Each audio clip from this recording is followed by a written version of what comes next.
Warning. Our YouTube channel and its videos may contain scenes, language, and content that may not be appropriate for all audiences.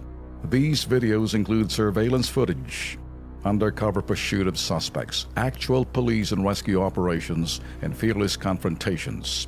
If you do not approve of the content, please do not watch our videos. If you wish to continue, we strongly advise that you proceed with caution. Viewers' discretion is advised. Good morning!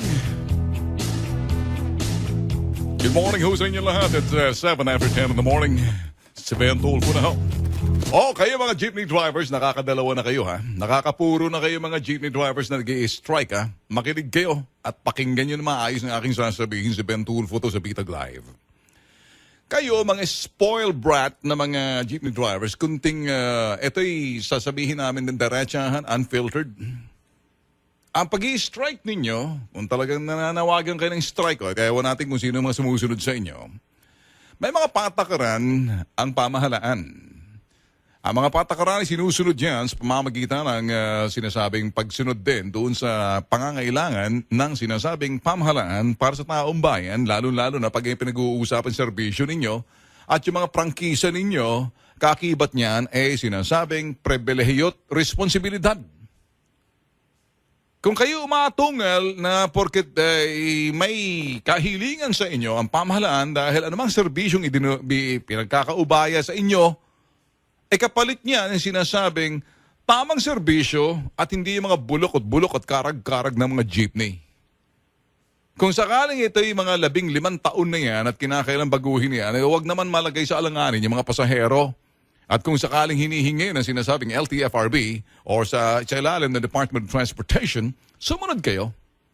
Kasi kung hindi nyo kaya, huwag nyo pagpipilitan, pagduduldulan ang gusto ninyo na kung gusto ninyo yung mga bulok na sasakyan, yun ang gagamitin ninyo pang serbisyo sa tao, mga tao na bubwisit na rin kasi naglalabasan ng mga e-jeepney. Yung mga serbisyo medyo ilang dekada nang nakaraan, patuloy nyo pa rin pinapasada at medyo marumi na tingnan sa daanan na hindi naman natin nilalait, bagkos ay serbisyo ninyo sa bayan yan serbisyo ninyo sa mamamayan, kaya kung serbisyo pag-uusapan, pag-igihin nyo. Hindi yung pagpipilitan ninyo kung ano yung gusto ninyo, pagkatapos wala nang magagawa yung sinasabing taong bayan, parang nang sinasabing namumunot, namamahala at nangangasiwa sa mga prangkisang binibigay sa inyo, kapalit niyan ay maayos na serbisyo sa pamamagitan ng mga jeep na hindi karag-karag at bulok yung sinasabing rolling coffin. Kaya kayo kung nag-i-strike kayo, sige tuloy nyo lang, magutom kayo. Ako ho kasi nagsasalita na bubwisit, nakakabwisit na rin Para mga spoiled brat kayo Pagsabihan nyo mga binigyan ng prangkisa, mga operators ninyo, may mamuhunan na sa bagong sinasabing sasakyan, pwede naman, sa tagal ng panahon, nabigyan ka ng prangkisa, ala na magpababago, bagkus mga bulok-bulok at karag-karag na mga jeepney, at gusto ninyong pagtsagaan na lang, kung minsan eyesore na nga sa lansangan. Kung tutuusin, karami ng mga terminal ninyo, wala namang mga ginawa, kundi makaperwisyo lang sa mga lansangan, mga putok sa buho kayo, mga pendeho kayo. Eto, nakakatikim kayo ngayon sa akin. Si Ben Tulfo sa Bitag Live sa Radyo 5, 92.3 News FM. Kumusta ho yung mga suki natin Luzon, Visayas at Mindanao dito ho sa Maynila? Kaya ho dineklara na parang alampasok ko ngayon, gawa nga rito ng mga jeepney, ng mga spoiled tong mga potok sa buho kayo. Kala ninyo siguro yung mga federasyon ninyo ay kung ano man, kung iba sa inyo marunong sumunod at ang gusto ninyo yung mangyayari ay gusto ninyo yung pagduduldulan yung gusto ninyo. At hindi na yun sa sinasabing mga mamamayan. Kung pag-uusapan ay magkaroon man ng sinasabing survey, sigurado kung meron lang choice sa mga mamamayan, hindi ho kayo tatangkili sa mga bulok-bulok, karag-karag. Hindi naman sa nilalait kayo Ganon din sa mga bus. Nako, kung minsan kasi kayo sa mga LTFRB kayo mga natutulog sa pansitan kayo, mga iho de cabron kayo Tingnan nyo na lang sa gabi kung meron ba kayo mga sinasabing At least man lang nagmamonitor sa gabi kung sino yung mga alang ilaw, kung sino yung mga bumubuga na mga itim na usok, mga jeepney na mga itim na usok, nakakapinsala na kayo sa sinasabing kalikhasan natin. Dagdag pa kayo sa pasakit sa mga Pinoy. Hindi kayo nakakadagdag na akala uupulan sa inyo, magbabayad ng pamasahe sa inyo, tapos dadalhin nyo kung minsan nasisira, kung minsan ewan. Hindi na lang nagre-reklamo ang mga mamamayan kasi ala naman silang magagawa dahil naibigay na sa inyo mga prangkisa. Ngayon, ang gusto mangyari ng DOTR, abay tayo ka muna. May kondisyon. Kung nahihirapan kayo, parang sasabihin nyo, anti-poor, ano bang ibig sabihin? Teka muna, kahit na mahihirap, or hindi naman lahat na mahihirap na sumasakay ng jeepney. Marami ho dyan na hindi naman mahihirap, kinakailangan lang, ayusin nyo. Kaya kung sakaling hindi nyo kaya, ibigay yung prangkisa sa iba para mapagsilbihan ng taong bayan ng tama. It's 12 after 10. Okay, diretso na ho tayo. Mga suki ho natin sa Metro Manila. Kami ho'y pwedeng sundan sa pamamagitan ho ng 92.3 News FM. Dito ho sa Radyo 5. Ganon din ho sa mga probinsya ho ng Cebu. Tulad ho ng 101.9 News FM Cebu. Hindi ko na ho babanggitin sa Davao dahil hindi ho tayo papakinggan doon. Iba ho, provincial programming ho sila. So ala na hong saysay para banggitin ho yung sinasabing 101.9 sa Davao dahil iba hong programmer ho. Ewan ko lang ho sa Bacolod, maayong aga kung napapakinggan ho tayo. 102.3 News FM sa Bacolod. Napapakinggan ba tayo ron? Ewan. General Santos City, 101.5 or 102.3 News FM, General Santos City. Ganon din ho sa Cagayan de Oro City, 101.5 News FM, Cagayan de Oro. By the way, kami ho'y pwedeng sundan real-time sa pamamagitan ho ng aming ito ho'y website, bitagmedia.com, sa webpage ho ng Bitag Live. Good morning ho sa inyo. Umpisahan na ho natin. Ito hong mga nakikita nyo mga kaganapan. Nakikita nyo ho kung minsan itong mga dilaw. Kaya ho natin pinag-uusapan sila kasi makikita nyo ho ang kanilang desperation mode. Out of desperation. Alam nyo, kulang na lang sabihin itong mga dilaw sa pangunguna ho nitong si Trillanes na ipinagdarasal ho nila na wag na matapos ang termino nitong si President Duterte. Talagang they're wishing and they're praying na wag matapos ang termino nitong si President Duterte. Sa anumang kadahilanan sila nakakaalam ng kanilang kasinungalingan at pinagkakalat sa taong bayan na kesyo, ganare, ganyan, ganare, ganyan. Ito ho, kabahagi ho ng sinasabing template. Pero hindi ho kabilang doon sa template kasi pag titingnan ho natin yung template, talagang may formula o blueprint na gagawa ka ng eksena o paraan na para makukumbinsi ng taong bayan mag-alsa o di kaya magkaroon ng kalituhan, pagdududa at pagkatapos mawala ng kumpiyansa sa sinasabing administrasyon kaya baka maulit-ulit yung people power. Sabi nga ho ng iba. Alam ho ng mga dilaw, alam ho ng yellows, the yellow. They know about the emotion meter. Kung alam niyo yung emotion meter, ito ho magsasabi kung ikaw ba'y galit, kung ikaw ba'y nasisiyahan, kung ikaw ba'y malungkot, kung ikaw ba'y inaantok, kung ikaw ba'y alam pakialam.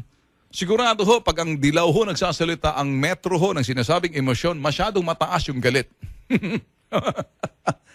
And that's exactly what the social media is all about. Sometimes the social media, it's so easy para mas-sum up na wag na ho yung kahaba-haba na sasabihin ho na kesyo kanilang damdamin, pwede naman ho yung pagmemensahe, nalalabas ho nila yung galit at puot ho nila. Kaya nga ho yung sinasabing galit huli sa social media, lahat ho ng mga bagay na gusto lang gawin kasi kung minsan nabubuking na ho sila, lalong-lalo yung mga message sa Facebook. Kung pag-uusapan hong dilaw, masyado hong popular ang dilaw, kaya lang ang popularity nila is based on galit ng taong bayan at puot sa kanila. Kaya kung emotion meter ang pag-uusapan, mataas ho yung emosyon ng taong galit sa mga dilaw sa kanilang mga pinagsasabi. Hindi ho pabor ang mga tao, mayorya. Sa dami ho ng bilang, yung emotion meter na galit, nandoon ho eh. Merong hong emotion meter din sa kasalukuyang administrasyon na medyo nalulungkot kasi sila huy parang impatient, naiinip na ho sa sinasabing pagbabagong kinakailangan na sinasabi ng palasyo, be patient. Darating tayo yan. 7 months pa lang, go to 8. So yun ho. So kung meron mang emotion meter tayong gagawin dito ho sa BTAG Live, let's play the emotion meter. One of these days, maglalagay ho tayo ng emotion meter ho natin sa pamamagitan ho ng ating programang BTAG Live sa Facebook page. And you can just simply click by going to our website. By going to our website, we're going to be doing it soon sa website ho natin dito ho sa bitagmedia.com, sa webpage ho ng BTAG Live. And we will put emotion meter topic ho natin. Let's do topic by topic. Kayo ba'y masaya? Kayo ba'y malungkot? Kayo ba'y galit? Kayo ba'y walang pakialam? Kayo ba'y nalilito? Yun hong emosyon ng tao, panukat ho kung ano ho yung kanilang pananaw sa gobyerno at administrasyon. Hindi ho yung panlalason ho ng mga dilaw. The like of Trillanes and Dilima. Sila ho yung mga attack dog na sinasabing maiingay ho. Dagdag pa ho nitong si Lugaw, si Leni Robredo. We will set that aside later. Ito ho sila yung mga sinasabing TH, the trying hard, attack dog of the liberal. I'm sorry, you may not like what I'm saying, but this is unfiltered truth. Now, I wouldn't be me if I wouldn't be saying this. And you say, brutal naman to si Ben Tulfo. Ano bang ibig sabihin ng brutal? I'm brutally frank. And if I don't tell you the way I should be telling you this way, then I won't be the Ben Tulfo anymore na inaasahan ho ng maraming mga kababayan ho natin, mga OFW, sa ibang bansa, sa Estados Unidos, sa Europa, sa Australia, sa South Korea, Japan, Germany, at marami pa hong sa mga OFW natin, dito ho sa Middle East, dito sa ASEAN countries, na sumusubaybay ho sa atin, maaaring hindi live sa kanila, live, majority sa kanila live, pero sa kanila, sinusubaybay na lang ho nila pagkatapos ho natin ma-upload sa ating website, ganun din ho sa ating YouTube channel sabay. What am I saying here, mga boss? Sabi ho natin kanina, pambungad pa lang ho natin, talagang hindi kasama sa template ho ito, yung pagdarasal at yung sinasabing pag-aasam-asam nila, they're wishing and they're praying, wishing. Wish nila at dalangin nila na wag matapos ni President Duterte ang kanyang termino, sabi nitong si Asong Lul-O. Lul-U. Or Yulul. Okay? Sa pangunguna ni Sunny Yulul and then si Laila Saba. Sila ho yung maiingay na kung saan paano kayo magdarasal? Hindi nang pakikinggan ng Diyos ang mga dasal ninyo. Puro kasinungalingan. Ang Diyos ho kasi kung ayaw kong gamitin, pero nasa Bible ho, you know, the Lord will never hear the prayer of people, something with the issue with the Lord because your personal relationship with the Lord, you're not truthful, and you're a liar. I don't think the Lord will even listen to your prayer. Kaya Trillanes, you know, sabi niya, ipagdasal mo. Ewan natin kung marunong ka magdasal. Na wag matapos ni President Digong ang kanyang termino, na kung maaaring maiksi na lang, ano bang ibig sabihin? May mangyayari. Something will happen natural or something will happen unnatural? Is that what you're saying, Trillanes? Sometimes you blubber your mouth. You're the same as Laila de Lima. You got a diarrhea in your mouth. You need a diatabs and Imodium. You need that. So ito ho sila trying hard, pati ho yung sinasabi, hindi kasama sa template, the wishing and the praying na wag matapos. Ngayon, kaya ho natin sinasabi, they're using template. They're using something like emotion meter, yung metro ng emosyon ng tao na kanilang panukat kung nga ba'y magagalit yung tao, kung nga ba'y sasabay ang tao, sasakyan sila ng tao, or makikisakay ang tao, makikiangkas, makikisawsaw sa kanilang mga sinasabing pakalat ho nila. na kanilang mga opensiba at kanilang mga, sabihin natin, ito ho yung mga issues sabay-sabay na kanilang pinakakalat. Nalilito na tuloy yung taong bayan kung anong mga sinasabi ho nila. Dahil alam naman ng taong bayan, puro kasinungalingan, puro drawing lang. Kanilang mga pinagsasabi, are you guys listening to me? Dilaw. Now, meron ho talaga silang, they will never stop with coming up with a template. Nabokya ho sila sa template ho nila nung maaresto si Laila de Lima. All of a sudden, Trillanes was so quiet. Si de Lima, nabokya ho na lang nung malaman niya na siya i-arestuhin ng Thursday night. Napunta sa Friday and everything changed. Well, anyway, let's talk about it. Well, okay, dito ho tayo, ano? Okay, let's begin with something like this. Bitag to Laila de Lima. Senator Laila de Lima from Bitag to Senator Laila de Lima. You know, ako ho naniniwala, Senator Laila de Lima, if you're listening, and the Liberal Party and the Yellow, everybody else listening, while you still have this opportunity to savor and relish every passing hours and every passing days and weeks, by the time it's going to be a month after, you are going to understand the meaning of what is loneliness and emptiness and what it is to be alone. Tatagalugin ko.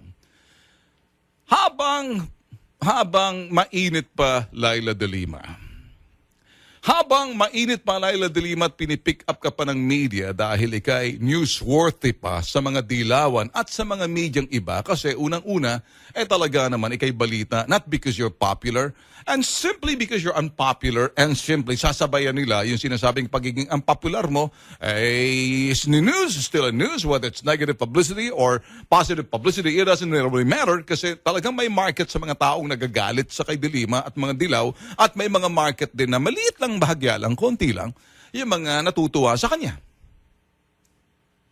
So ngayon, ang aking mensahe para dito ho sa mga dilaw, nakikinig ka ba sa Trillanes? Sabihin mo, sa kachokaran mo si Laila de Lima, at alam ito ng mga kakoosa niya ngayon, sila Jinggoy at sila Bong Revilla, sa loob ng sinasabing piitan ng Kampo Krame.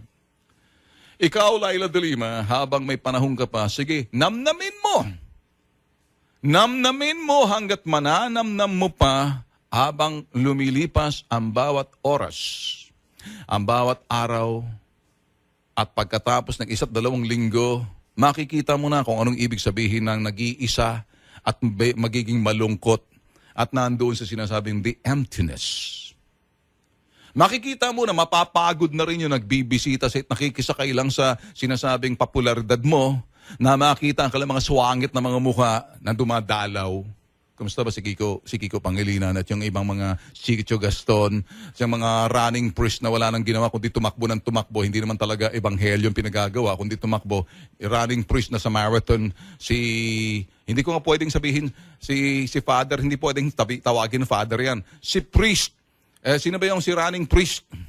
Nakalimutan ko ang pangalan, it's not so important. Si Reyes. I don't want to say father, there's only one father in heaven. And he couldn't be a father because he can't even lead unless you got a son, then you're a father. So, si running priest, si Reyes. Yan ho mga bisita ho, si Kiko Pangilinan et al., yung mga nagsasalita, mga dilaw ngayon, sige, makisakay kayo sa issue, makisimpatya kayo habang magawa ninyo, ano. But you know what, de Lima, you can start blubbering your mouth, sige, ginaganahan ka pa dahil nandyan pang attention sa ng media, hanggat mayroon pa, sige, mainit ka pa. And then you start realizing, pagdaan ho ng mga 2 linggo, bibigyan kita ng taning 2 linggo, makikita mo kung anong ibig sabihin ng kalungkutan. Makikita mo kung anong ibig sabihin na ikay nag-iisa. Makikita mo na habang ikay nag-iisa, mararamdaman mo na para bang unti-unti guguho ng kumpiyansa mo. At doon na aabot ang kalangkatiyakan. And then, I hope that you're not gonna get into that feeling of helplessness, which you will be eventually. ala ka ng magawa. Hopelessness, ala ng pag-asa. That you might sink into a depression. You know what? Sabi nga ni Bong Revilla, eventually, Laila, tatanggapin mo yung nangyayari sa iyo at pagkaabalahan mo, ipagtanggol ang sarili mo sa pamamagitan ng iyong mga legal team na bibisita sa iyo, paghandaan mo, patunayan mo na inosente ka doon sa mga sinasabing paratang na sinasabi mong political persecution na mukha atang nanlilito ka o baka ikaw nalilito. Sinasarapan ka pa dahil nakita mo you're still a darling of the media, yellow media, as well as the non-yellow media. You're still a newsworthy. Later on, you will not be. And so, loneliness and being alone, yan ang kasama mo. And that's when you start thinking about God Almighty. Do you have a faith in God? Because if you do, then you start praying. But then again, if you have faith in God, you'll ask yourself, what is going on? Sabi mo nga, Laila, paratang mo political persecution. Come on, give me a break. I don't want to invoke the name of God. Kasi perpekto ho ang buong may kapal. I sound this way because I do believe and fear God. Ngayon, para sa akin ho kasi, yung iba ho mga iba dyan ang mimisa-misa, sinong niloloko ninyo? Maglagay ka na ng mesa, doon ka magmesa. Naglagay ka ng mesa, doon ka magmisa. Robert Reyes, running priest, nakikinig ka ba? Mauubusan ka na ng hostya. Mabuti sana kung tatanggap ng hostya yan. Gumawa ka ng hostya na gawa ng saba. Yun. Bigay mo sa dila ni Laila de Lima para yun ang sinasabing communion. I mean, that's basically in communion with God. Pero para ho sa akin, you know what? Savor it, relish it while you still have time because you're still popular to the media. For now, you're still newsworthy, but then eventually, huhu pa rin yan. You will be just like Bong Revilla, Jingo Estrada, and the rest of those prisoners na umabot ho sila. Alam ho ni Trillanes yan eh. Alam din ho ni Ping Lacson yan. Alam ho ni Enrile. Alam ho ng mga na talagang yun ho, nakatikim din ho ng pitan. Doon ka mananawagan sa pong may kapal dahil hala ka naman makikita. Maliban na lamang, Laila, pag kinakausap mo yung mga daga, mga ipis, kuminsan gumagapang sa loob ng sinasabing selda mo, salamat ka na may bumibisita pa na daga sa'yo. Huwag mo lang, ingat ka lang. Baka kasi kung may dagang malalaki dyan ng sobrang itim, ibig sabihin sobrang itim ng kulay, pasintabi kung kumakain kayo, ibig sabihin healthy na daga yun. Busog. Malay mo, baka galing sa selda ni Bong Revilla, pinakakain niya. Galing sa selda ni Jingoy, pinakakain niya. At yung iba pang nandoon, busog din. Kaya pag pupunta sa iyo, Laila, sabi ng daga, ala palang epekto rito, ala naman ako makakain yung kanya mga kinakain dito, hindi niya kinakain. Ngayon, kung yung pagkain ng sa preso, ang gagawin mo, Laila, ilagay mo lang sa sahig, bahala na ang daga roon kasi ayaw mo. Doon mo makikita kung daga ay matitepok dahil may lason. Yun ang iniisip niya kasi kaya hindi siya umakain ng pagkain ng sinasabing preso at pagkain doon sa loob ng kampo kasi baka matigok siya. Bakit? May lason. Di parang ganito, kaibigan mo maraming daga dyan.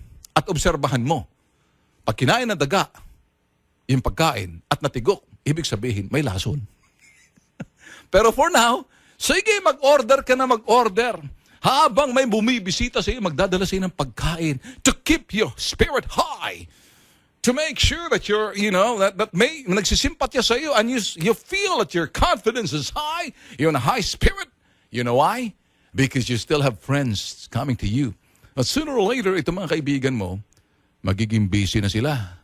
Sasabihin nila, teka muna, ala ng media nagko-cover, wala ng camera, wala ng mikropono na sinusungal-ngal sa mga bibig natin. Eto, paano to? Wala ng media, so ba't pa tayo bibisita?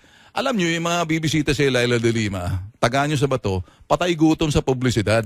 Are you listening, Laila de Lima? For now, patay gutom sa publisidad yan. Gusto nilang kasapi sila sa publisidad. Na, pag mamarcha sila, papunta rin sa sinasabing kulungan, nakikita, sige na re, bumisita. Si Bento, isang araw, Laila de Lima, I'll come and visit you and I'll talk to you. You know what I'm gonna tell you? Hindi ko muna sasabihin dito. But anyway, I'm just making it light. Mga boss, my advice kay Laila de Lima and yung staff de Laila de Lima and sa mga dilaw, mga boss, pagsabihin nyo lang si Laila kung maaari. Sige lang. While it's gone, it's gone. Habang meron pa, sige lang. Pag ala na yan, balik ka na, nag-iisa ka na. Ito ho yung mga comments ho ngayon. JV Valdez, idol ban kawawa ang taong bayan kaysa sa mga operators. Pag-retire na yung mga jeep na lampas ng 15 years, pabati ako ng happy birthday ngayon. Happy birthday! Wala. Tulog ng aking pilot. Happy birthday! Ulitin ko, happy birthday! Happy birthday! Yun, gising na aking co-pilot. Salamat, Idol Ben. Salamat sa aking co-pilot. Pating co-pilot pinagtripan. Mike Pascua, good morning, Idol Ben. Ayos lang ang yung modernization ng mga jeep kahit na gawing hybrid jeepney, mas okay pa para bawas polusyon at ingay at sa hangin. Si Joey, grabe strike na yan. Taong bayan din ang tinatamaan, pati mga school apektado, ala namang mga pasok. Sabi ko nga sa inyo, mga putok sa buhong pendeho itong mga hinayupak at tamaan ng kulog. Tamaan sana ng kulog at kidlat! Etong mga operator ng mga bulok na mga jeepney driver, pinagpipilitan, pinagduduldulan sa pamamagitan ng pag-strike ng kanilang mga jeepney drivers na kesyo if-face out sila. Hoy, makinig kayo mga operator. Pangalawang ratsyada ko to Kayong pambungad ko kanina, makinig kayo, nakakadalawa na kayo Ako isa pa lang Isang ratsyada pa lang to. Huwag kayo magkakamali. Nakakala ninyo, magugustuhan kayo ng taong bayan. Ang inyong pinagagawa, hindi kayo makakuha ng simpatya, mga potok sa buhong pendeho kayo, mga ULOL kayo Ano bang ULOL? Yulul! You laugh out loud. Kung sa salitang kalye, ulul. Akala siguro ninyo, hindi ko kayo pinagmumura. Yan ang katawagan doon sa mga taong hindi nag-iisip. Ibig nyo sabihin, hindi nyo makuha yung gusto ninyo dahil meron pamantayang sinusunod ang pamahalaan at yung pamahalaan gustong baguhin modernisasyon. Kasi ang papangit na mga jeepney, hindi naman siya pinalait natin. Ang ganda tingnan ng mga e-jeep, mga modern jeepney. Hindi yung mga jeepney na ewan natin, bulok-bulok na. Pag kuminsan nga, masugatan ka lang, siguraduhin mo, pa-injection ka na, baka matetano ka Ito ho yung mga jeepney. Kuminsan ang daming kolorom na yan Linisin na natin yan. Kaya kayo mga kolorom at kasama kayo, baka yung mga kolorom nagpipista ngayon, sabi, wala sila. Sige, savor it. Talagang savor it, relish it. Habang meron pang mga jeepney dyan. Pero ako para sa akin, sasabihin ko sa inyo mga boss, eto. Nakakadalawa na kayo, makinig kayo. Spoiled brat kayo, Maganda siguro, manawagan na. Yung mga prangkisa ninyo, cancel na. Pagkatapos manawagan, slowly phase out na kayo. Tapos para makita na natin yung mga bago. Nag-usbunga na yung mga magagandang mga establishmento at condominium. Naglabasa na mga millennial. Yung mga edad 35, pababa. Yung panahon pa na hindi pa pinapanganak yung mga millennials na to, yung mga jeepney na yan, nandyan na yan. Panahon pa ni Kopong. Pagkatapos, kuminsan, yung mga tagpi-tagpi lang yung mga ninyo, hindi naman siya nilalait natin. Kumbaga, para sa atin, panahon na, sumunod kayo, pinagbigyan na kayo. Huwag kayo mga spoiled brat, mga putok sa buhong pendeho kayo, tapos pinarurusahan nyo yung taong bayan. Ba yung mga luko-luko kayo Si Gemma Bustamante, hulaan ko yan after termino Duterte, hanapin niya ang patakarang Duterte talaga, taga mo sa bato. Sabi, AJ, baka next time, naka-wheelchair na, tsaka may diaper na sa liig, si Laila de Lima. Kung magda-diaper, hindi sa liig, sa bibig, kasi nandoon yung sinasabing diarrhea Real. Sir Ben, napaka-brutal mo. Bakit naman? I'm liking it. Oo, okay, gusto mo pala. Sin. Olevaste. Oo nga, puro naman sira na jeep nila. Karamihan. Kaskasero, minsan nga, kung saan-saan humihinto, mga putok sa buhong mga jeepney nila, pasahero nila, nagagalit tuloy siya. Nakikinig ba kayo, mga nag-strike na jeepney? Mga pendeho kayo, eto, nakakatikim ka sa amin. Hindi masaya yung taong bayan sa inyo. Yung pinagagawa ninyo, akala nyo ba matitirig yung tao? Mabubuysit sa inyo. Mananawagan pa kami na kung maaari, Sige, yung mga bago, mga i-face out na kayo. Mga putok sa buhong pendeho kayo, titigas ng ulo niya, hambalusin namin kayo ng 2x2. Kaya yan ang katapat ninyo eh. Sabi ng Ross niya, dapat lang i-face out lahat, pati mga warakang na mukha. Sus Mario, easy. Oy, 10:36 na. Sige, magbabalita muna. Babalik ho tayo, standby lang ho kayo. Okay, magbabalik. Bitag Live. Huling bahagi na ho natin mga bossing. At 42 minutes after 10. Kumusta ho kayo? Okay. Babara ho natin ng music. Okay, basahin ho muna natin ito mga komento ho, ano? At mamaya tatalakay ho tayo ng mga issues na yun. Analysis ho ito, Bear in mind, we're doing analysis. Hindi ho tayo nagko-komentaryo dito. Although, there are instances, make my comment. Base doon ho sa mga sinasabi ng mga nagpapadala ho ng message sa ating social media.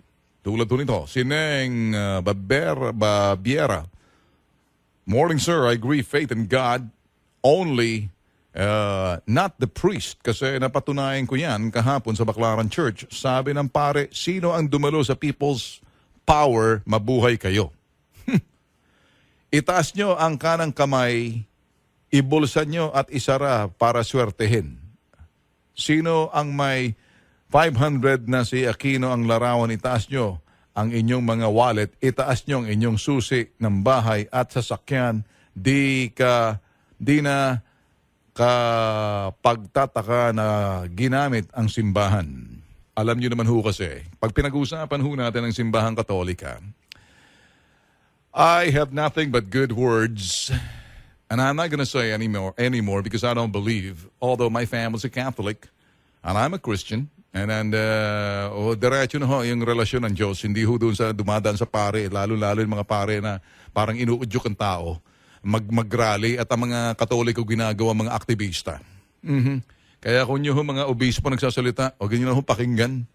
Sabihin nyo na lang sa mga obispo at mga pare, oy, obispo, pare, magmisa na lang kayo, magdasal tayo, wag na kayo makialam at parang gusto nyo mag-Plaza Miranda, doon na kayo magmisa sa Plaza Miranda o sa Circle o di kaya sa People Power Monument. Tingnan natin kung may dadalo roon. Ang problema ho kasi yung pulpito, ginagamit ho nitong mga kumag na mga kengkwit na mga pari na to eh. I have nothing against them except that it's not who they are, it's what they do. Get it? I got some friends, mga pari, and I respect the bishop. Kaya lang, pag ito'y ginamit ng simbahan, medyo nalilito na ata kayo eh. Faith in God is for God.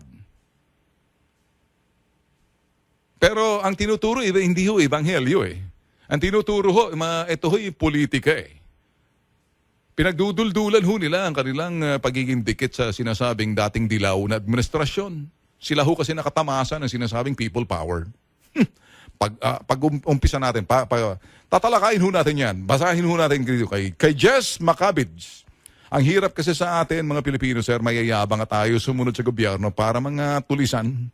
Si Daniel, good morning, Idol Ben. Asa pa ang dilaw na mapapaalis si Duterte? Baka sila ang maban habang buhay sa paghawak ng government post. Kaya shut up na lang sila. Si General Babak, thanks for being true, Idol Ben, in defending the truth. Keep a good fight and stand always on. Wheelchair na lang for Trilliana, sabi ni Daniel. Pangilinan, Hontiveros, Robredo, Recto, Bam Aquino at Coco Pimentel. Ba't mo sinami si Coco Pimentel? Hindi naman ka... Okay. Si Rod Makapagal, ang mga dilawang dissenting matuwid ang salot sa baeng ito. Sa Twitter, si Evelyn, after a month, for sure, De Lima will slowly think of things she had done to the government and for sure, papayat siya. Maganda namang papayat. Alam mo, the best way to lose weight is when you're, problematic and you're full of stress. Sakit sa ulo, tulad nito, sigurado, napansin niyo ba pagkatapos ng pagka-aresto kay De Lima, na humapis yung kanyang mukha. Dati mabilog, moon face, and all of a sudden, naging elongated yung face niya. Pagpunta ng nakikita nyo talagang stressed out. Hindi ho ba?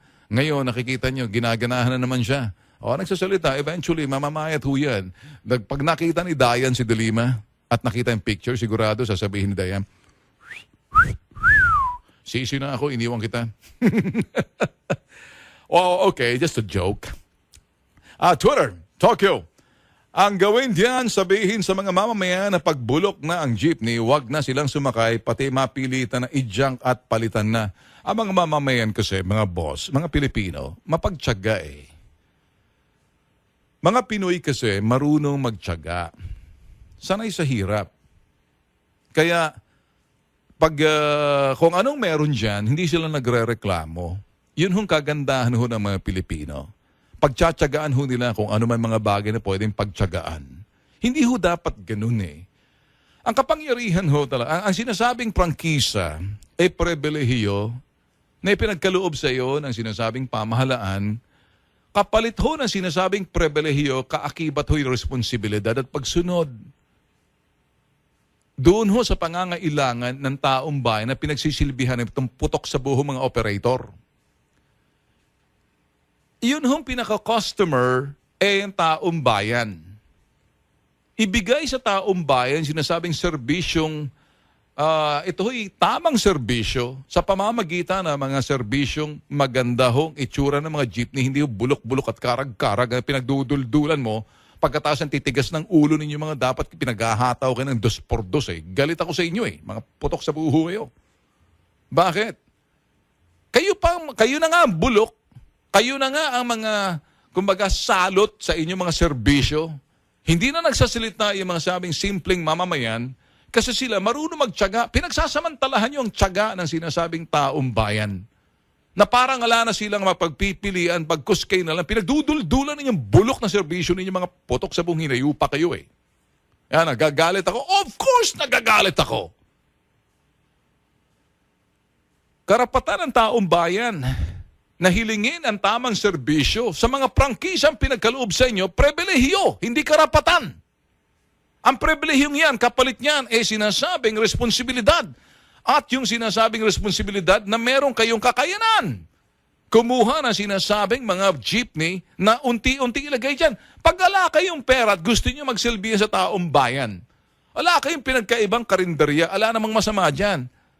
Ang gusto nyo ko gawin, ang mga tao kakain sa karinderya, hindi lahat. May kakain dyan. Paano kung gusto na ng restaurant? Bakit hindi na lang ho natin parang ganun? Bakit yung pinagduduldulan ng mga bulok ng mga jeepney ninyo, hindi nagre-reklamong taong bayan, pero napapansin na kayo? Ganun ho ang aking mga hambalo sa inyo, ang kakapal na mga bumbunan ninyo na hindi na maintain, para kayong mga dilaw eh. Siguro inuudyok pa kayo ng mga dilaw. Hindi tayo anti-poor dito kasi hindi ho mahirap yung mga nagmamayari ng prangkisa. Hindi ho mahirap yung pinagkakaluban ng prangkisa. Sila ho'y may sinasabing karapatan, may manilbihan sa taong bayan. Huwag niyo sabihin, mahirap lang kami. Ano yung kooperatiba? Di, bigyan kayo ng pagkakataon na kumbaga, ito sa tagal ng panahon, kasi kung ganyan ang serbisyo ninyo, parang mga pedicab, kalat-kalat na parang akala mo maipis sa lansangan. Hindi ako galit sa ganyan. Kung minsan nakakadistorbo. Kung sila kung sanhin na aksidente, hindi lang ho istorbo, yung perwisyo na rin. Kaya ho, ganito hong aking pananalita.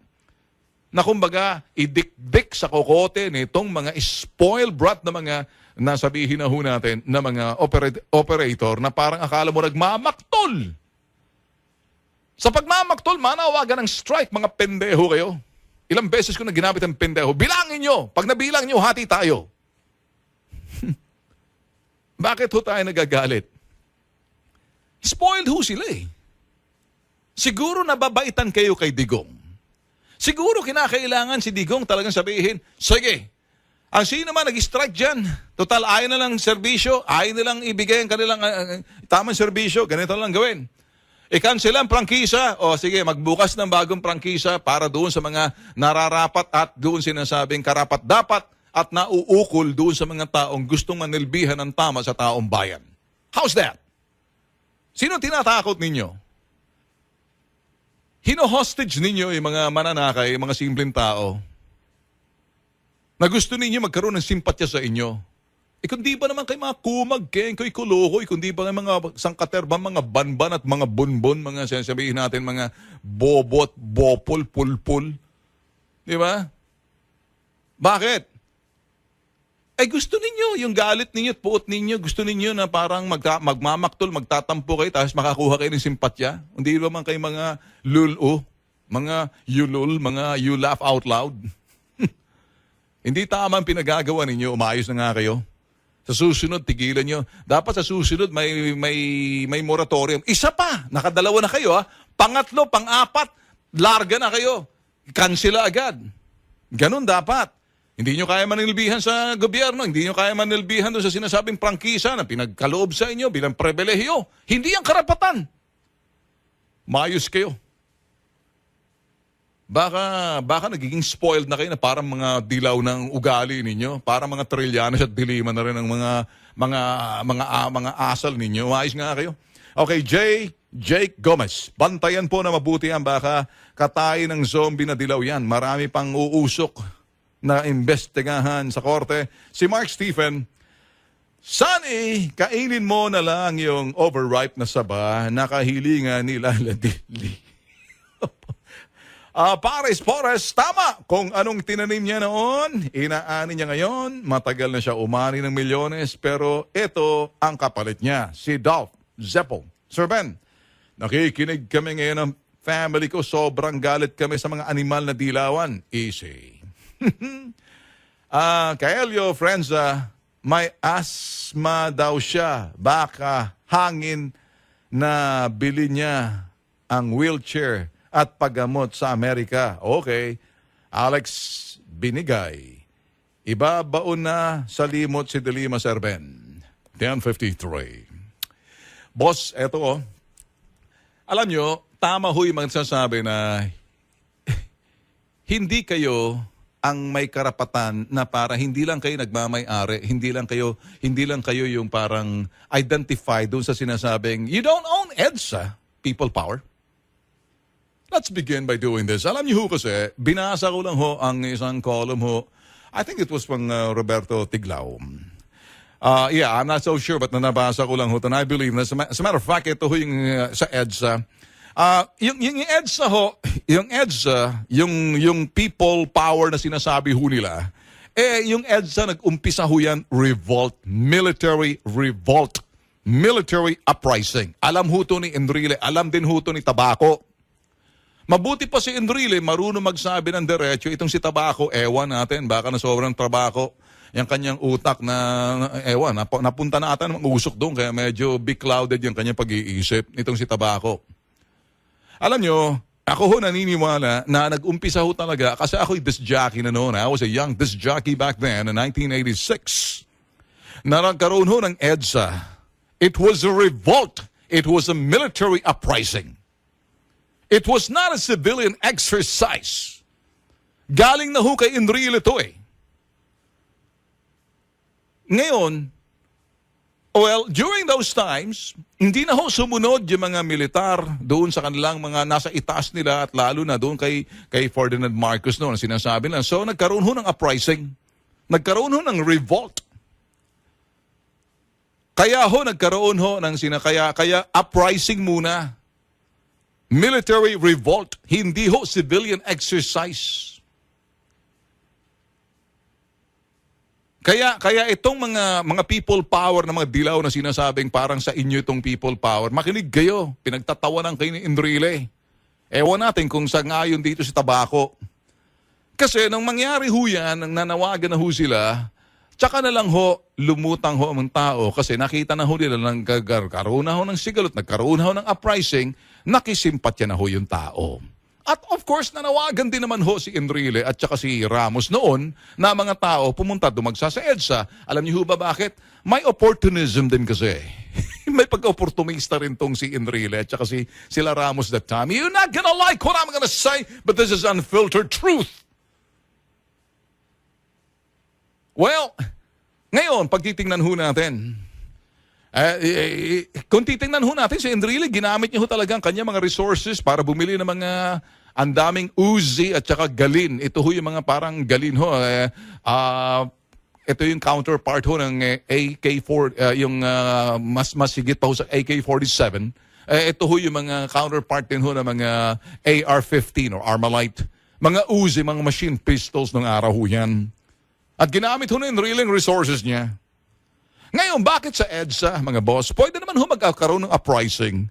Yun ho that time, sa Fort Bonifacio, at napakalaki ho niyan.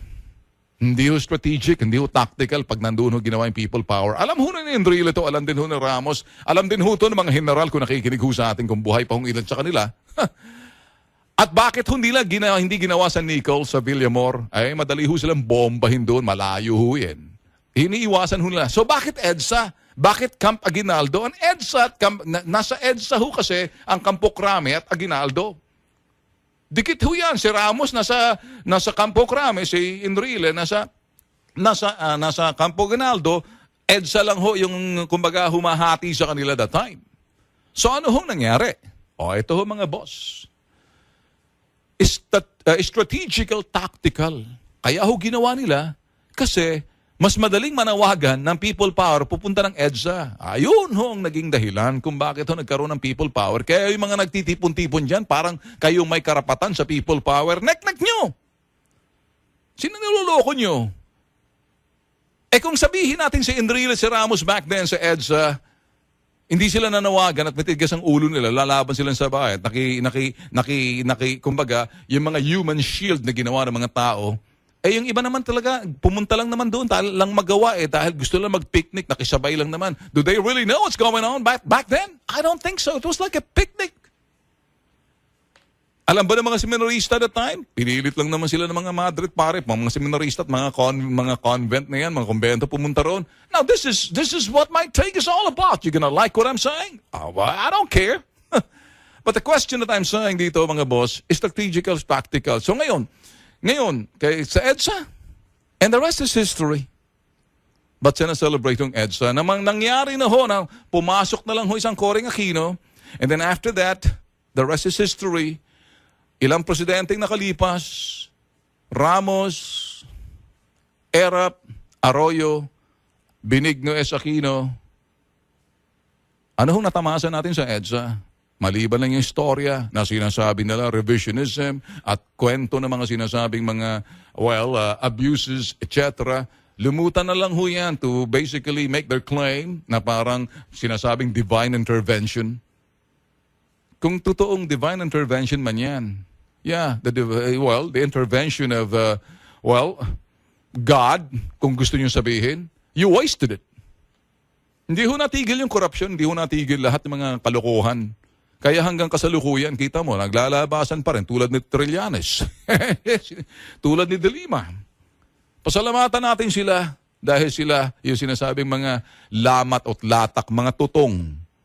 Mga, ganun ho, mga bahaw na, sige, ingay kayo ng ingay.